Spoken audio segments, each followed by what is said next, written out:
इस वीडियो में मैं आपको बताऊंगा 6 तरह के फिक्शंस जो हैं live action movies, live action series, anime movies, anime series, games और मांगा। उन हर एक में मेरे अकॉर्डिंग आज तक का बेस्ट कंटेंट कौन सा है। तो चलिए वीडियो को शुरू करते हैं।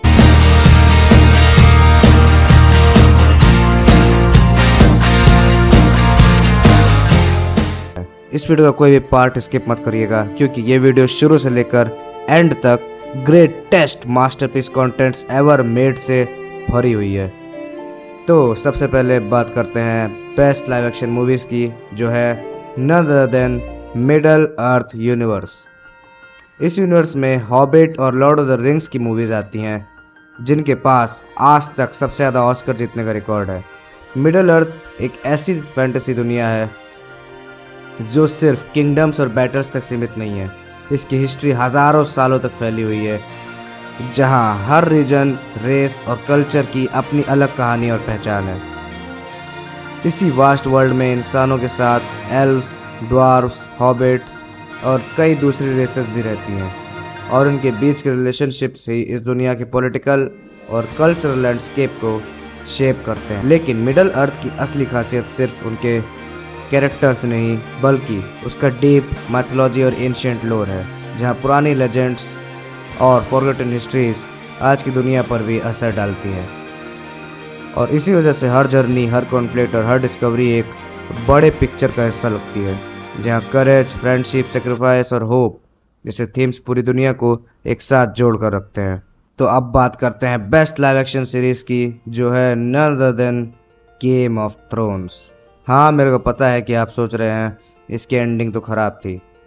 हाँ, ये बात सच है, लेकिन सीज़न 8 के अलावा बाकी सारे सीजन्स इसके काफ़ी अच्छे हैं, और सीज़न 6 तक तो ये सीरीज़ पीक लेवल की है। गेम ऑफ थ्रोन्स की दुनिया वेस्टरोस नाम के एक कॉन्टिनेंट में सेट है, जहाँ कई पावरफुल नोबल फैमिलीज रहती हैं, अपनी लेगेसी, इन्फ्लुएंस और सर्वाइवल के लिए लगातार पॉलिटिकल गेम्स खेलती रहती हैं। इसी पॉलिटिकल लैंडस्केप के बीच अलायंसेस बनते और टूटते रहते हैं, और हर डिसीजन के पीछे पर्सनल एम्बिशंस, फैमिली लॉयल्टीज और पावर की रेस छुपी होती है। लेकिन ये यूनिवर्स सिर्फ पॉलिटिक्स तक सीमित नहीं रहता।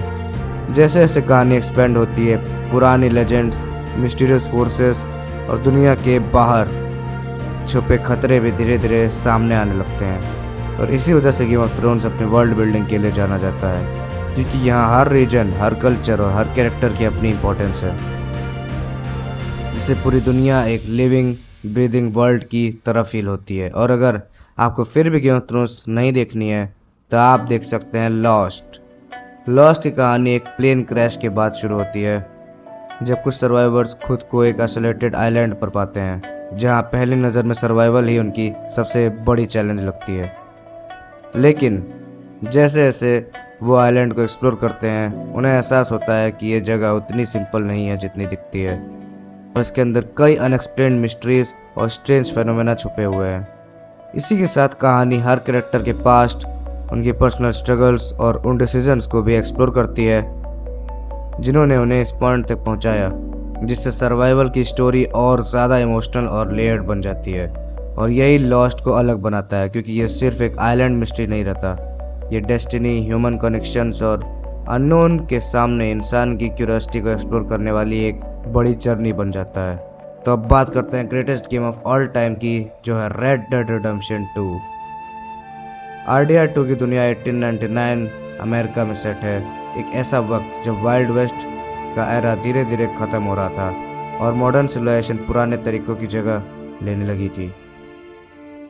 इसी चेंजिंग वर्ल्ड के बीच आउटलॉज और गैंग्स अपनी जगह बनाए रखने की कोशिश कर रहे हैं, लेकिन कानून, टेक्नोलॉजी और सोसाइटी की बदलती सोच उनके लिए हर दिन नए चैलेंजेस लेकर आती हैं। जैसे जैसे आप इस यूनिवर्स को एक्सप्लोर करते हो, आपको सिर्फ गन फाइट्स और रॉबरीज ही नहीं, बल्कि अलग अलग टाउन्स, कल्चर्स और ऑर्डिनरी लोगों की ज़िंदगियाँ भी देखने को मिलती हैं, जो इस दुनिया को बहुत ज़्यादा लाइव फील करवाती हैं। और इसी वजह से RDR 2 सिर्फ एक वेस्टर्न गेम नहीं लगता, ये एक ऐसी दुनिया बन जाता है जहाँ फ्रीडम, लॉयल्टी, चेंज और सर्वाइवल के थीम्स हर कैरेक्टर और हर लोकेशन के थ्रू नेचुरली सामने आते हैं। तो अब बात करते हैं बेस्ट मांगा एवर मेड की, वैगाबॉन्ड। वैगाबॉन्ड की कहानी फ्यूडल जापान के बैकड्रॉप में सेट है, एक ऐसा दौर जहां तलवार सिर्फ एक वेपन नहीं बल्कि इज्जत, सर्वाइवल और आइडेंटिटी का सिंबल भी हुआ करती थी। इसी दुनिया के बीच एक यंग वॉरियर अपनी स्ट्रेंथ और पर्पस को समझने के सफ़र पर निकलता है, लेकिन उसकी जर्नी सिर्फ दूसरों को हराने की नहीं बल्कि खुद को समझने की भी होती है। जैसे जैसे वो अलग अलग लोगों, फिलॉसफीज और चैलेंजेस का सामना करता है, कहानी कॉम्बैट से ज़्यादा ग्रोथ, डिसिप्लिन और इंसान के अंदर चलने वाली कॉन्फ्लिक्ट्स को एक्सप्लोर करने लगती है।